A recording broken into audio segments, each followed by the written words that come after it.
ख़वातीन और हज़रात, काफ़ी दिनों से मैं एक टॉपिक पे बात करना चाह रहा था, नई वीडियो बनाना चाह रहा था और टॉपिक मेरे जहन में था भी, उसके ऊपर मैं काफ़ी स्टडी भी कर चुका था। लेकिन मुझे ये समझ नहीं आ रहा था कि इस टॉपिक को एक इंगेजिंग मैनर में किस तरह से बयान करूं। और इसी चीज़ में, इसी सोच में तकरीबन मैंने 2 हफ्ते निकाल दिए। और इन 2 हफ्तों के बीच में मैंने एक एनिमे सीरीज देखी जो कि एक जापानीज मांगा पे बेस्ड है। उसका सीजन 1 मैं पहले देख चुका था, सीजन 2 मैंने देखा और उस सीरीज का नाम है वन पंच मैन।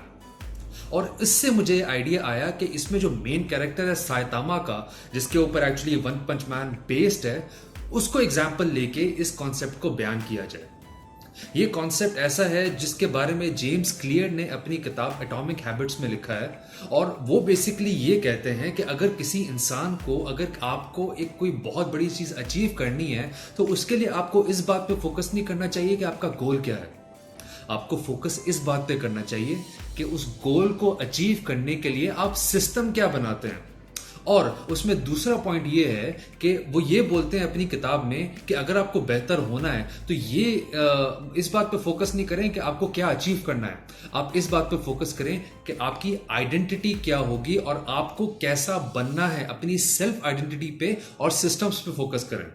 और इस किताब को पढ़ते हुए मुझे वाकई अपने बचपन का एक वाकया याद आया कि जब मैं बचपन में, जब मेरा रूम अलग हुआ करता था, तो मेरा रूम अक्सर फैला हुआ आता था। और 1 हफ्ते 2 हफ्ते बाद जब मेरे अब्बू आके मेरे रूम में मुझे डांटा करते थे या मुझे खुद एक ओकेजनल मोटिवेशन का बूस्ट मिलता था, तब मैं उस कमरे को साफ किया करता था। लेकिन चाहे मैं कितनी बार भी वो कमरे को साफ करता, वो हमेशा गंदा हो जाया करता था। इसलिए नहीं क्योंकि मुझे साफ कमरा पसंद नहीं था, बल्कि इसलिए कि मेरे सिस्टम सही नहीं थे। और यही चीज़ मैंने इस सीरीज में देखी जिसमें कि मेन कैरेक्टर साइतामा, जो कि एक एवरेज आदमी था, जो कि एक ऐसी दुनिया में रहता है जहाँ पे अक्सर राक्षसों का और सुपर विलेंस का हमला होता रहता है। और उनको लड़ने के लिए, उनसे लड़ने के लिए हीरोज भी मौजूद हैं। और उनमें से ये हीरो है, इसका नाम है वन पंच मैन, क्योंकि ये बड़े से बड़े राक्षस को एक ही पंच में नेस्त नाबूद कर सकता है। लेकिन इसमें एक इंटरेस्टिंग बात यह है कि ये शख्स कोई सुपर हीरो नहीं है। ये आपका और मेरे जैसा एक आम आदमी है जिसने मेहनत और कोशिश से ये ताकत का लेवल अचीव किया। तो कैसे किया उन्होंने? हाँ, ये इन्हीं से सुन लेते हैं। 100 sit-ups, 100 push-ups, then a 10-kilometer run and 100 squats. Do it every single day. ओहो, अब इसकी ट्रेनिंग रूटीन के बारे में तो आप लोगों ने सुन लिया। और आप में से जो भी एक्सरसाइज रेगुलरली ऑन ऑफ करते रहते हैं, आपको पता होगा कि ये वर्कआउट रूटीन चाहे कितनी ही मुश्किल क्यों ना हो, लेकिन कम से कम इतनी इफेक्टिव नहीं है कि आप इतने ताकतवर बन जाएं कि बड़े से बड़े राक्षस को एक ही मुक्के में मार दें। तो सवाल ये है कि साइतामा में इतनी ताकत कहां से आई?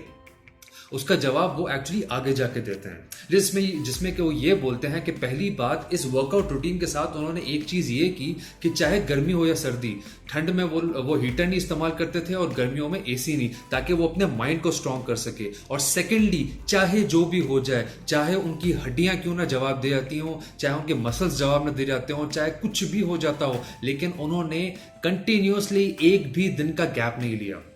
और ये एक्चुअली इस बात का जवाब है कि उनमें इतनी ताकत कहां से आई। वो ताकत आई कंसिस्टेंसी से, वो ताकत आई मुतवातर एक ही काम बार बार करने से।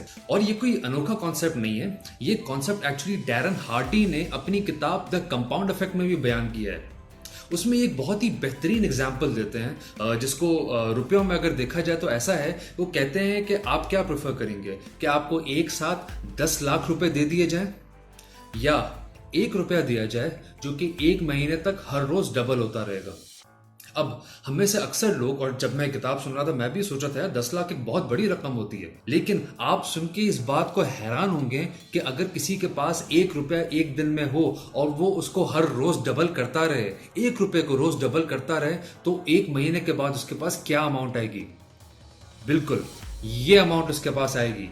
इतनी हैरानी की बात कि 1 रुपया, अगर सिर्फ 1 रुपये को रोज डबल किया जाए तो इतनी बड़ी अमाउंट बनती है। और यही बातें ये लोग भी अपनी किताब में बताते हैं। एक दफा गोल्स आपने सेट कर लिए तो आपको उसके बारे में सोचने की जरूरत नहीं है, फिर आपको इस बात पे फोकस करना है कि आपके सिस्टम्स क्या हैं। उन सिस्टम्स को बनाने के लिए छोटी छोटी आदतें, छोटी छोटी ऐसी चीजें जो कि आप रोज कर सकें, क्योंकि आप एक साथ एक बड़ा काम शुरू कर देंगे तो आप उसको कंटिन्यू नहीं कर पाएंगे, आप उसको कंसिस्टेंटली अदा नहीं कर पाएंगे। लेकिन अगर आपकी जिंदगी में छोटी छोटी ऐसी आदतें हैं जो कि बहुत इफेक्टिव हैं, तो यही की है सक्सेस की, यही की है कामयाब होने की, यही की है बहुत बड़ी चीज अचीव करने की। जैसे कि जेम्स क्लियर अपनी किताब एटॉमिक हैबिट्स में लिखते भी हैं, वो कहते हैं people don't rise to the level of their goals, they fall to the level of their systems. और उसकी मिसाल वो कुछ ऐसे देते हैं कि एक टीम जो कि वर्ल्ड कप में एंटर होती है, उसमें उस टीम का हमेशा गोल यही होता है कि वो वर्ल्ड कप जीते। वर्ल्ड कप में जितनी भी टीम्स होती हैं वो सारी इसी गोल को लेके वर्ल्ड कप में आती हैं, लेकिन जीतती कौन है? जिसका सिस्टम सही होता है, जो गोल के बारे में नहीं सोच रही होती है, जो अपनी रोज एक्सरसाइज के बारे में सोच रही होती है, जो अपनी प्रैक्टिस के बारे में सोच रही होती है, जो उनके कोच ने बताया होता है उसको कंटिन्यूअसली और कंसिस्टेंटली करती रहती है। जैसा कि ब्रूस ली ने भी एक टाइम पे कहा था कि मैं उस शख्स से नहीं डरता हूं जिसने 10,000 स्टेप्स एक दफा प्रैक्टिस की हैं, मैं डरता उस शख्स से हूं जिसने एक स्टेप 10,000 बार प्रैक्टिस की है। तो हमें भी इसी चीज पे फोकस करना चाहिए, इसी चीज को दिमाग में बनाना चाहिए कि हम लोग भी अपने दिमाग में इसी बात को रखें कि हम लोग छोटी छोटी आदतें ऐसी अपनी रूटीन में लेके आए कि जिनको हम रोज अपनी मुतवातर कर सकें। हमें हर रोज 1 घंटा जिम जाने की जरूरत नहीं है, चाहे हम 10 मिनट एक्सरसाइज करें, लेकिन वो 10 मिनट इफेक्टिव एक्सरसाइज हम रोज करें। अगर एक शख्स है जो राइटर बनना चाहता है तो जरूरी नहीं है कि वो एक ही दिन में बैठ के पूरी किताब लिख दे, वो हर रोज 1 पेज लिखे लेकिन कंटिन्यूअसली लिखता रहे। एक दफा मैंने एक वर्कशॉप अटेंड किया था राइटिंग के ऊपर, उसमें उन्होंने कहा था कि आप इस तरह की एक्सरसाइज करें कि आप 5 मिनट तक लगातार लिखते रहें, और अगर आपके दिमाग में कोई भी बात नहीं आ रही है तो आप सिर्फ अपना नाम लिखते रहें। अपना नाम भी आप नहीं लिखना चाहते तो आप ये लिखते रहें कि मेरे दिमाग में कुछ नहीं आ रहा, मेरे दिमाग में कुछ नहीं आ रहा, लेकिन आप वो काम कंटिन्यूअसली करते रहें, हर रोज करते रहें। और ये मेरा बनाया हुआ सिस्टम नहीं है, ये एक्चुअली आज के ज़माने के एक बहुत बड़े राइटर जिनकी किताबों पे बहुत बड़ी बड़ी ब्लॉकबस्टर मूवीज बन चुकी हैं, स्टीवन किंग, उनका बनाया हुआ सिस्टम है कि वो जब भी रोज उठते हैं तो हर रोज 2000 अल्फाज लिखते हैं। अब ऑब्वियसली वो हर रोज को मास्टरपीस नहीं लिखते होंगे, लेकिन क्योंकि उन्होंने अपने जिंदगी में एक सिस्टम बनाया हुआ है तो उस सिस्टम के चलते हुए, उस सिस्टम के होते हुए आज वो इतने बड़े राइटर बन गए हैं। उम्मीद है आप लोगों को ये वीडियो पसंद आई होगी और आपके लिए फायदेमंद होगी। अगर ऐसा है तो काइंडली वीडियो को लाइक कीजिएगा, शेयर कीजिएगा और मेरे चैनल को सब्सक्राइब कीजिएगा। बहुत शुक्रिया।